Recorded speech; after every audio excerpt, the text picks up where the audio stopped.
Presentation of dialogue on Idaho Public Television is made possible through the generous support of the Laura Moore Cunningham Foundation, committed to fulfilling the Moore family's legacy of building the great state of Idaho. Coming up, for more than 25 years, he's been known as a firebrand for fiscal conservatism. Lately, though, he's been siding with some of his liberal counterparts on the issue of immigration. I talk with Grover Norquist about why he believes a path to citizenship for undocumented immigrants pencils out financially. That's dialogue next. Stay tuned.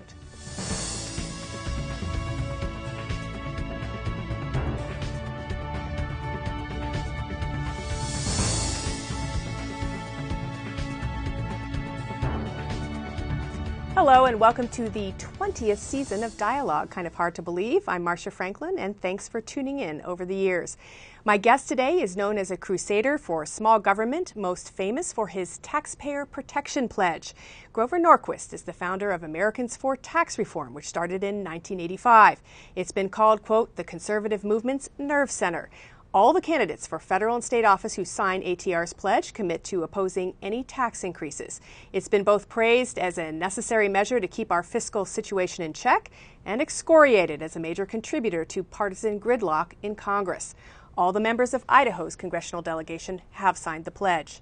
In addition to tax policy, Norquist speaks out on other issues as well. One of those is immigration reform. He's a supporter of legislation that would provide a path to citizenship for this country's estimated 11 million illegal immigrants, as well as increase the number of visas for foreign workers and beef up border security. Now, Mr. Norquist's visit to Idaho is sponsored by a national organization called Bibles, Badges, and Business for Immigration Reform, a national network of faith, law enforcement, and business leaders working on immigration issues, as well as the Business Coalition for Immigration Reform, an Idaho group made up of companies and trade associations, most notably in agriculture, that want more certainty in hiring workers. And he joins me today to talk about the issues involved in this very current political subject. Welcome to you. Good to be with you. It's nice to have you here. Why is this so important to you that you would fly to Idaho to talk about it? Well, I've spent time in Kansas and Austin, Texas, and Indianapolis in the last year, similar to today's trip in Boise. And the reason for that is that one of the most important things we can do for economic growth, second only to cutting taxes, is to reform immigration. One of the secrets to American success is that we're the country that does immigration better than anyone else. Now, our immigration policy today is insufficient, needs to be reformed, but still, it's better than most other countries. We're the large nation that does immigration well. But why is it important to you? Oh, in order to have economic growth, to have a stronger economy, it then allows us to reduce taxes and to reduce the size and scope of government. A larger economy is always a better thing for everything from national security as a world power to economic power to making us more secure. And when you have more high-tech guys, more guest workers, more people in agriculture, all of these things make the country more successful. Right now, American workers, sort of a bell curve. You have a few people who don't have high school degrees and a few people who have PhDs in math. Immigrants look kind of the other way around. They have a fair number of people who don't have high school degrees, and a lot of people want to come in with a lot of high-tech skills. Two-fifths, 40% of all the Fortune 500 companies in the United States, 40% of them were founded by an immigrant or the son or daughter of an immigrant. And that's a good chunk of the American economy kick-started by immigrants. Some would say, though, looking at your record, small government, fiscal conservatism, that when you look at least what's being discussed right now on Capitol Hill about immigration reform, big bill, over 1,000 pages, upwards of $30 billion, if not more, to be spent on this, doubling, border agents and setting up a bureaucracy to monitor this, that this is the antithesis to small government. And in fact, there have been numerous groups, some of whom you've been associated with, a lot of the Tea Party groups, the Hudson Institute, the Hoover Institution, Horowitz, Ingraham, Phyllis Schlafly, who've come out against this. These are normally your compatriots. Yeah, often are. Look, every free market think tank in Washington, D.C. is for dramatically increasing immigration, making our immigration system more robust. Heritage Foundation isn't. For 30 years they were. They flipped a few years ago. Nobody quite understands why.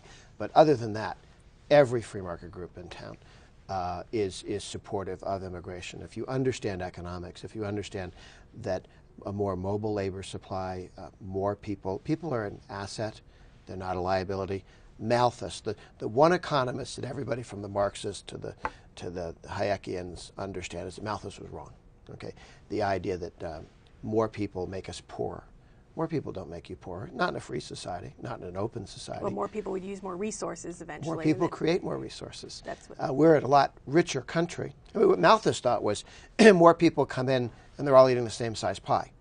What he forgets is more people do more work, get more productive. But you would admit, I mean, you know, if you look down this list of people who've signed on against what's currently been discussed in Congress, many of them are groups like the Tea Party groups, Citizens for Limited Taxation, Hudson Hoover, that you normally associate with or are on the same page with. Sure. Well, there's some individuals who I think make a few fundamental errors, and you understand how they got where they are. They look at our welfare system and says it costs a lot of money. There are 185 federal means-tested welfare programs, from Medicaid to food stamps to housing and other stuff. And they say, what if immigrants come in and go on those welfare programs? Well, we need to reform our welfare system. We made a step at it with aid to families with dependent children. We made the reforms under Bill Clinton in a Republican House and Senate, and sent it out to the states for 50 states to take different approaches. And we dramatically reduced the cost of aid to families with dependent children. What the Ryan plan does, the budget the Republicans have been pushing for the last several years in Washington, is to do that with many of those programs. That's an important reform. But you don't say we don't have immigrants until we've reformed welfare. You reform welfare as soon as you can, and you don't blame immigrants for a problem that we created. Most of the people who become dependent on the government through welfare were born here. Not immigrants, they're born here. Our senators, as of this conversation, Senators Crapo and Risch, are against the current legislation that's being discussed. Yeah, they've cast votes against it. I think at the end of the day, they may well be able to be supportive of it. Certainly, Congressman Labrador has been a leader in the House in moving the House of Representatives towards a reform package that can get a majority support. Now, there's an argument between some of the Democrats that are being pushed by organized labor and Nancy Pelosi. Right now, the thinking is that Nancy Pelosi doesn't want a House bill. She wants either the whole thing to fail or for the Republican House to simply accept the Democratic Senate's proposal, so Republicans won't get any credit for solving the problem. She's putting a lot of pressure on the Democrats in the working group in the House, and that's what Labrador has had to fight against. Now back to Senators Crapo and Risch. Have you had any conversations with them about trying to change their viewpoints on this? What do you think of them taking a stand against the current immigration reform proposals? I haven't. The votes are there. We're going to get close to 70 votes as this moves forward. I would hope at the end of the day that they would help focus on some of the challenges we have on enough farm workers and guest workers and some of the other things. There are a lot of congressmen and senators who want to fix certain things, but who feel uncomfortable voting for an entire package. And given that it will pass repeatedly in the Senate, that's not where the problem is. The problem is now focused on the House of Representatives. And along those lines, Representative Labrador, who went on lots of talk shows to talk about his role in this group that was working on this in the House, he pulled out of that group over concerns about undocumented immigrants or people on this path being on Obamacare, or, getting services. And he had protesters in his office, actually, about that came and visited him. What do you think of Congressman Labrador's role in this discussion and his pulling out of those conversations? Well, it's very similar to what Rubio did in the Senate. Rubio was part of the Gang of Eight in the Senate. He was the more conservative guy in the Republican caucus and the Gang of Eight. And he sort of several times stepped out and said, guys, we need to make some additional reforms here, or I can't be with you, okay? And he got the reforms, the border security and some of the others that he was looking for, a stronger guest worker program. So at some point, sometimes you have to sort of step away from a negotiation in order to help get it going again. So I think what Labrador has been doing, he's clearly trying to get to yes. And he wants to get to yes in a way that protects taxpayers and that makes it possible for us to reform immigration long term. So, do you see him as a future leader in this country, Labrador? He's already. Well, I mean, higher. Yes, yeah. He is one now. I mean, he stepped in. Rubio in the Senate, Labrador in the House have really taken on a very difficult 1,000-page piece of legislation, a lot of strong feelings, people arguing about welfare or education policy or entitlements, saying they're talking about immigration when they're really actually talking about something else. So there's a lot of focus on different issues. When they're really talking about something else, you mean racism? No, well, nativism? Possibly. For some people, possibly. But what I mean is people who are mad at the welfare state take it out by saying no immigrants on the welfare state instead of let's reform the welfare state. Or, gee, every immigrant who comes in puts us further behind the 8 ball because Medicare is so bankrupt. Well, that's true of every baby that's born in the country until we reform Medicare. So there are a series of issues there that get wrapped up and people talk about immigrants and immigration. They're really talking about an underlying problem. And I think it's a big mistake. One, to blame immigrants for problems we created for ourselves. We're talking about immigrants would be 3% of any problem by legalizing or giving legal status to the 11 million. We need to fix welfare. We need to fix education system for us. There's a lot of other concerns too. One is the border, and that I mean, there's efforts to double the number of agents there and do a lot to tighten that up, build more fence. But people say, it's just going to keep happening. We're going to create an amnesty now, and there's just going to be more people coming across. We're going to have this issue again 10 to 15 years from now. Yeah. How do you respond? Well, there's one way to fix this, and that's with a robust guest worker program. When Eisenhower was president, he came in there arresting 800,000 people at the border every year.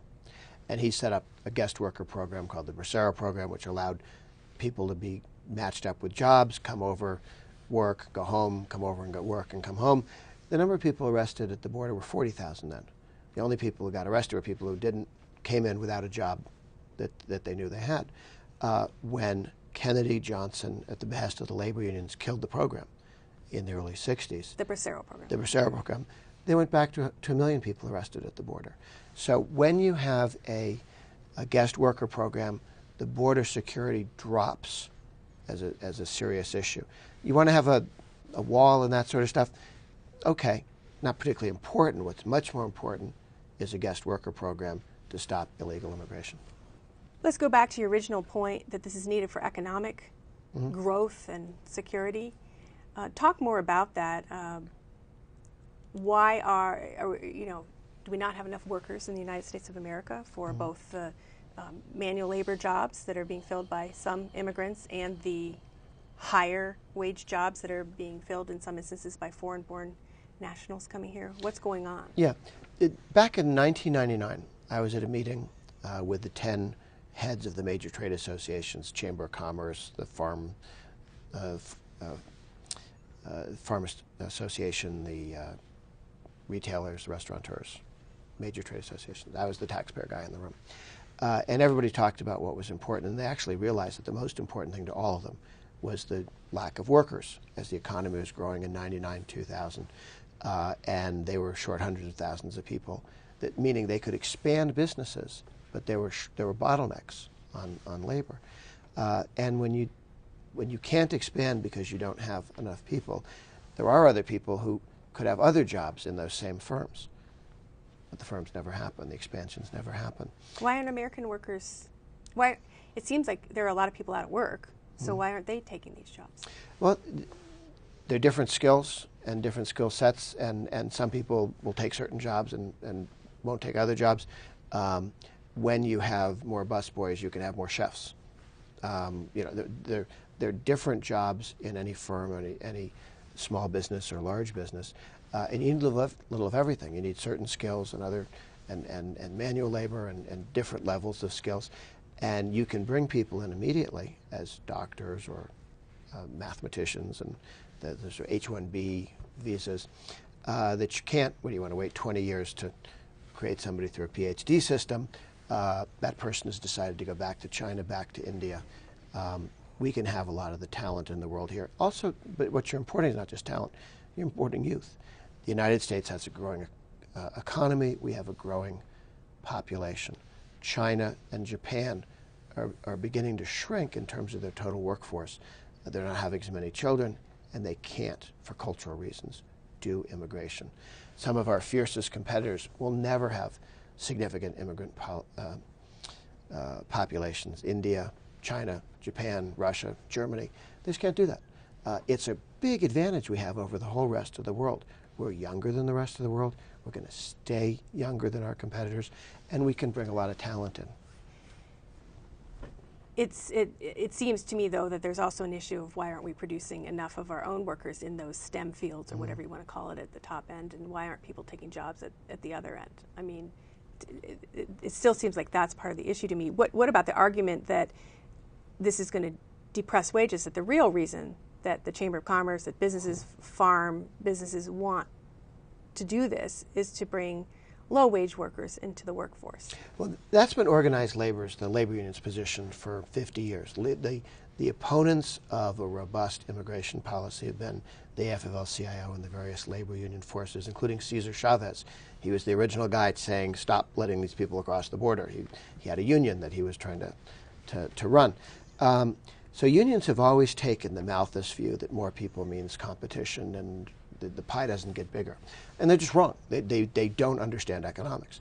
That's been their position. They've had some successes in restricting immigration, often married with some very vicious anti-Catholic, anti-Jewish, anti-Chinese rhetoric in terms of restricting immigration, which has been unfortunate in the past. And I think we're getting away from that.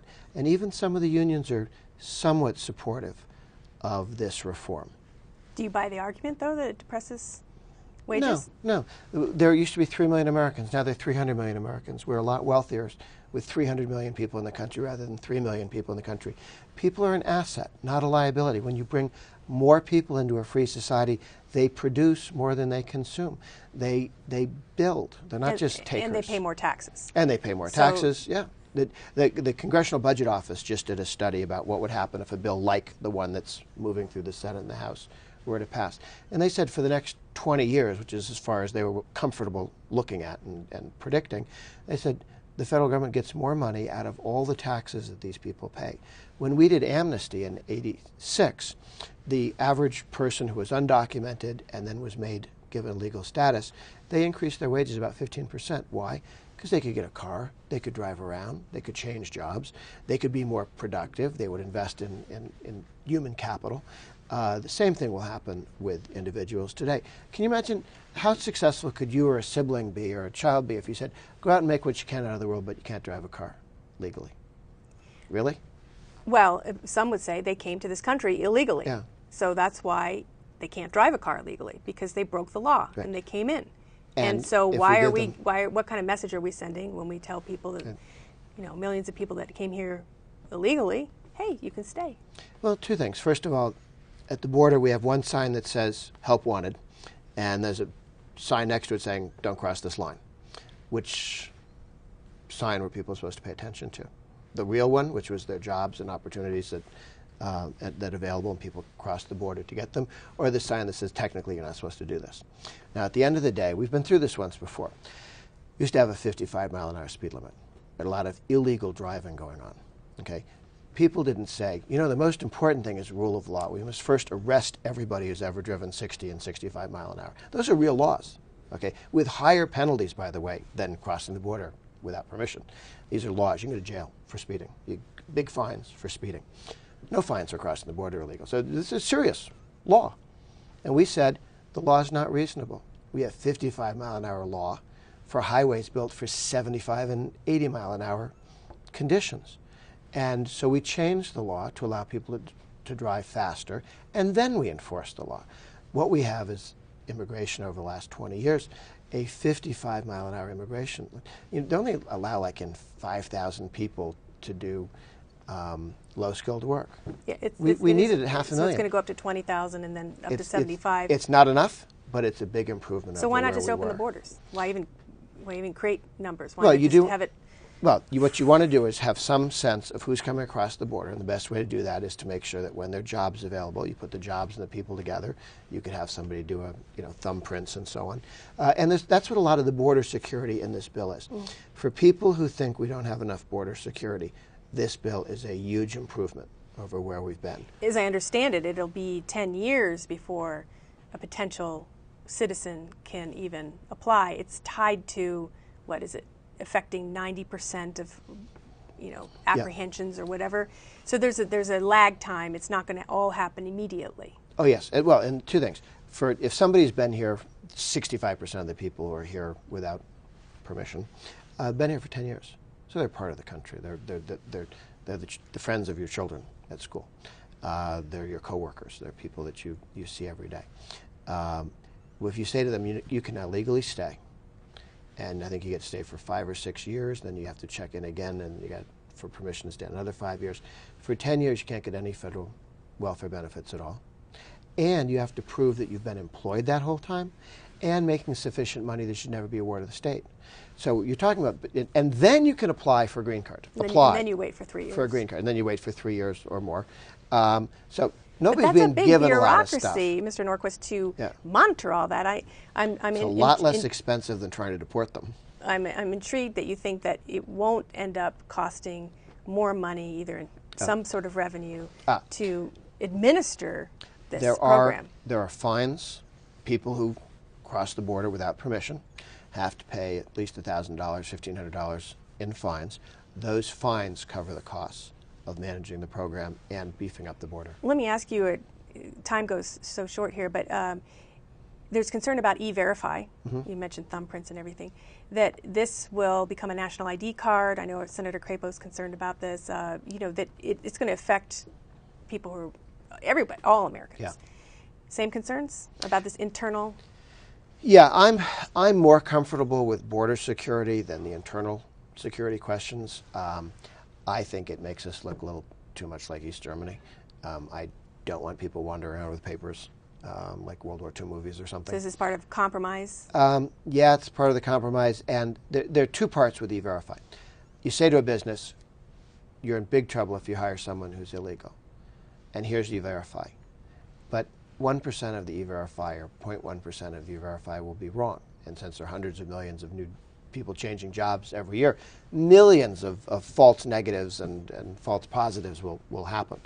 Businesses want to know, I'm sorry, if I trust your magic machine and act on it, am I going to get sued if I say no to somebody who is a citizen and I'll get accused of discriminating? Or if I say yes to somebody because they passed muster by your machine, but it turns out they weren't legal. So the people with concerns about E-Verify, one are, can you hold harmless, if you're insisting people use this magic box, can you hold harmless people who acted in good faith on that way, yes or no? Or do the trial lawyers get to sue them? And then the second question is, how much are we giving up, we, meaning people who've been here forever, is it going to be a national ID card? It makes me nervous, that would. Another question for you, you're a member of GOP Proud, which is an organization that works on gay issues, and there's conversation about how will this affect same-sex partners. Do you think that should be part of the bill to allow persons to immigrate who's a partner, a same-sex partner? Yeah, I'm on the board of advisors of GO Proud, which is a conservative Republican group in support of being nice to gay people and having them be included in the modern Republican Party. One of the things that they've sort of decided not to decide in immigration reform so far is recognizing international same-sex marriages and having people be able to bring a spouse, same-sex spouse, across the border. It would bust up the coalition. And one of the people who feel very strongly about that issue, are, like Schumer, who's one of the lead Democrats on the bill, that's an important issue to him. He realizes to get a bill, it has to be set aside. What about you? Eventually, you think it's a good idea? I don't know. I mean, I haven't laid out a position. My general position is the modern Republican Party needs to be open to and working with gay conservatives and having them feel comfortable as part of the modern Republican Party. We'll talk about the modern Republican Party as we wrap up here. Is this issue on the table and people moving towards it because the GOP knows or feels that it needs to get more Latino voters after the last election? Yes and no. There's some people who say we need to do this to be able to speak to the Latino community. And it is necessary to have an answer for the 11 million, not to win their votes or to make them happy, but because their spouses, their siblings, their kids, their friends, their relatives, their coworkers are concerned about that. And until you say we're not deporting people, let's move forward, it's tough to have a conversation about being friends. How do you think this legislation, if some form of it passes, will affect this country 20 to 25 years from now, the face of this country? Sure. How it looks, how it is? I think we'll do two things. One, we'll be stronger economically, have a lot more economic growth. We'll be able to bring a lot more of the world's talent here. There are lots of people. It'll be easier to adopt from overseas, easier to have people come and do guest worker stuff just for a few months and come back, easier for people to come and vacation here, easier for people to come and retire here. What about the tenor of the country, the changes in the country, the changes in our population, the way it looks, the way it... Look, we're a country where the key thing is whether you're in with the Constitution, and if you're there, we want you.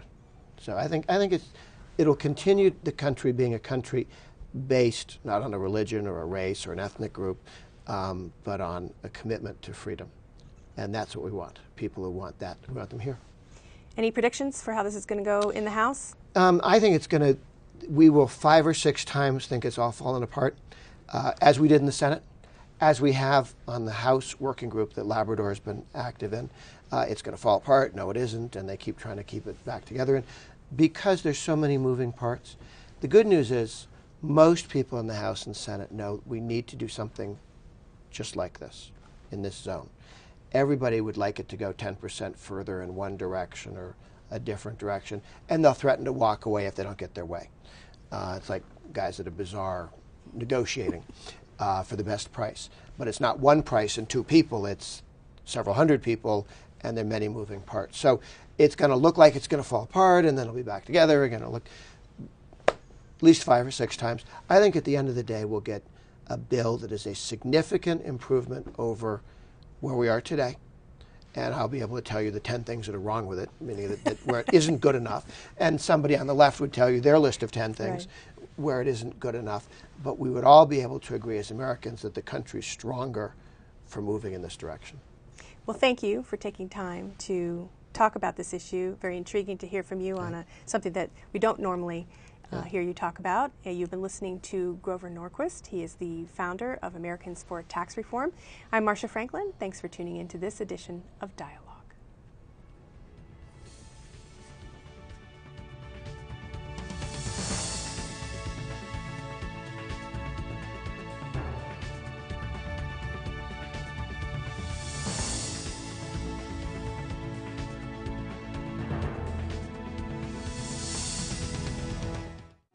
Presentation of Dialogue on Idaho Public Television is made possible through the generous support of the Laura Moore Cunningham Foundation, committed to fulfilling the Moore family's legacy of building the great state of Idaho.